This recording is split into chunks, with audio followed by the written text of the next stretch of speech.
নমস্কার বন্ধুরা, দেখুন এই বাটিটির ভিতরে আমি জল ভরলাম। দেখুন কিভাবে জল পড়ছে।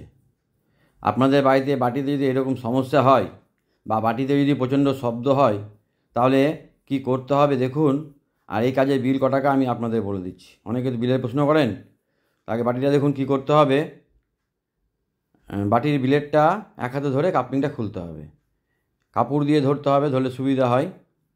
ধরলাম, হাত দিয়ে ঘোরালেও হবে। আমি এই যন্ত্রটা আছে এটা দিয়ে ঘুরিয়ে দিলাম।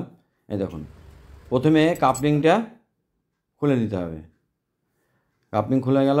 এবার শ্যাফটের সঙ্গে ব্লেডটা নড়ছে। এই দেখুন, প্রথমে এটা টাইট করতে হবে। এই দেখুন টাইট হয়ে গেল। আচ্ছা, এবার দেখুন বাটির ভিতরে যে বুশটা আছে, এই যে তার মানে ফুটোটা দেখুন অনেকটাই, গ্যাপটা অনেকটাই বড় হয়ে গেছে। আর নতুন বুশের গ্যাপটা দেখুন কত ছোট। আচ্ছা, এই যে যখন ভিতরে স্যাপটা থাকছে তখন কি হচ্ছে, ঘোরার সময় প্রচণ্ড আওয়াজ হচ্ছে, কারণ বডির সঙ্গে ঠেকছে ব্লেডটা। আর ওই স্যাপটা বুশের মধ্যে নড়ে বেড়াচ্ছে, এই কারণে আওয়াজের একটা সৃষ্টি হচ্ছে। তো কি করতে হবে দেখুন, প্রথমে একটা পাইপের উপর রেখে, পাইপটা এখানে আমার ওয়েল্ডিং করে আটকানো আছে। আর এই যে যন্ত্রটা কামার সারা থেকে বানিয়ে নিয়েছি দেখুন, একটা রড, এইখানটা সরু আর এদিকটা মোটা। এইবার এই রডের সাহায্যে আমি বুশটা খুলে নিলাম বাটি থেকে। এই দেখুন, আর এই যন্ত্রটা আমার লেদ থেকে বানানো। এইদিকে আমি ঢাকনা রিপিটগুলো লাগাই প্রেসার কুকারের। আর এইদিকে তো বুশ খুললাম, দেখতে পেলেন। এগুলো আমার নিজের হাতে বানানো, 18 বছর আগে আমি বানিয়েছিলাম। আচ্ছা, এবার দেখুন নতুন একটা বুশ এখানে কীভাবে লাগাচ্ছি। এই দেখুন নতুন বুশ বসালাম। যে লোহা দিয়ে মারলে হবে না, কাঠের দণ্ড দিয়ে বুশটাকে মেরে ওই জায়গায় সেম পজিশনে নিয়ে যেতে হবে।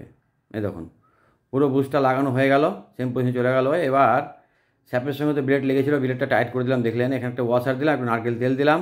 দেওয়ার পর এই স্যাপটা বুশের মধ্যে ভরে দিলাম। পুরো ফ্রি আছে, ঘষাঘষি কিচ্ছু করতে হলো না, একদম ওকে আছে। ব্লেডটা এক হাতে ধরলাম। নিচের দিকে দুখানা ওয়াশার লাগবে, একটা প্লাস্টিক ওয়াশার, একটা স্টিল ওয়াশার। দুটো ওয়াশার দিলাম। দেওয়ার পর এবার কাপলিংটা পাক দিয়ে লাগিয়ে দেবো। আর এখানে আর কিছু লাগলো না, খালি বুশটাই লাগলো। তো বিল ক টাকা হচ্ছে আমি বলে দিচ্ছি আপনাদের। প্রথমে জল দিলাম, জল দিয়ে দেখাচ্ছি আপনাদের। দেখুন, এই দেখুন এক ফোঁটাও জল কিন্তু পড়ছে না, একদম পুরো একদম ওকে হয়ে গেছে বাটি। আর এই কাজের বিল নেবো আমি 50 টাকা। অনুযায়ী একটু চেষ্টা করলেই পারা যাবে। আর একদম কমপ্লিট হয়ে গেল, একদম জলও পড়বে না। আর ভিতরে যে ব্লেডটা ঠেকছিল দেখুন, এখানে দাগ হয়ে গেছে, এই জন্য আওয়াজটা হচ্ছিল। একদম ওকে হয়ে গেল, কোনো রকম নড়বেও না, জলও পড়বে না। সকলে ভালো থাকবেন, সুস্থ থাকবেন, সকলে মঙ্গল কামনা করে শেষ করলাম।